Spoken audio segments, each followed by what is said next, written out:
Hey folks, we're going to talk about Chapter 2.3, Data Model Basic Building Blocks. Now we've talked about some of these already before, so a couple key terms here are the entity. Right? An entity is essentially that noun, the person, place, or thing that we're going to be tracking data about. So an entity then will have attributes. So an entity and its attributes, or say a table and its columns. Right? So an entity will have its attributes, and it will have a lot of different attributes. Right? All the different things we're storing here. So for the employee entity, right, what attributes are we going to have? We're going to have their date of birth.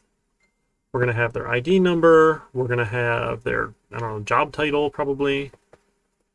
We're probably going to have their salary. We're going to have other pieces of information here. So we need to know all of the things about this entity that make it unique.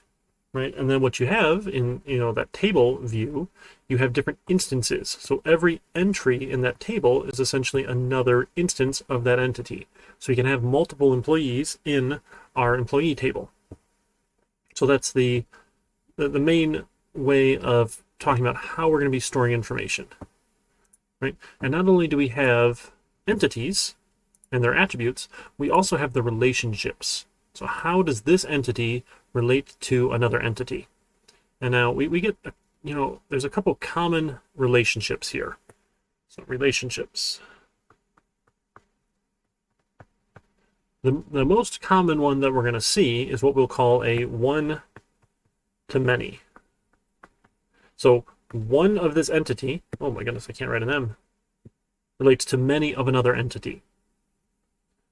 Right? So we might say one salesperson relates to many customers. Right? And we'll talk about how they relate to it. What is the relationship here? So one salesperson sells to many customers, but one customer will buy, say, from one salesperson. Depending on the relationship here. Maybe you get your dedicated salesperson here.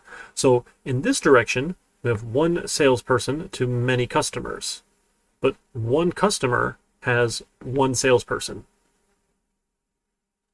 Right? So that's sort of a one-to-many here. Another relationship that's very common, and this one actually causes a lot of trouble, is a many-to-many. We have many of this thing relating to many of this thing. So you might remember, when you register for courses, right, many students take many classes, and one class has many students, and one student has many classes, right? So if we said this is the student entity, and this is a class entity, right? There are many students in many classes. So a student enrolls, right? That relationship, you enroll in a class, and the class has many students enrolled.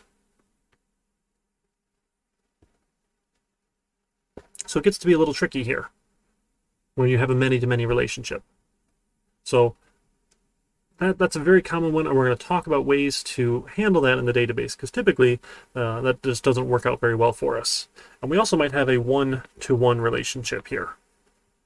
Right? So we have, for one entity, there's one relationship to one other entity. So you might have, say, a store relates to a manager. One manager manages one store. One store is managed by one manager. So we can think of different ways that these entities relate to each other here. Those are our typical ones. So one-to-one, one-to-many, or many-to-many. And depending on what your syntax is here, we get like one-to-many, many, and weirdly, you don't use another M, you use an N, many-to-many, or like star, asterisk to asterisk, something like that, or 1:1, one-to-one. Lots of different ways of writing it. And we're going to look at a couple different ways of writing these here. And the other thing we have then is we have constraints. Constraints mean what is valid data. So in our given, like if we had our employee table, if we wanted to look at employee, we said one of the things we probably tracked for employee was salary, right? I think we mentioned that before. Well, what is a constraint for salary? Right? Well, it has to be greater than what is it, 9.25 an hour or something like that? 9.25 an hour, right, in the state of Michigan. I think that's our minimum wage. Maybe I could Google that. That sounds right. So, and is there a max? There's probably not a max, but maybe we want to put something in that, like, say, hey, no more than $100 an hour, because if you put a number bigger than that in, it's probably a typo, right?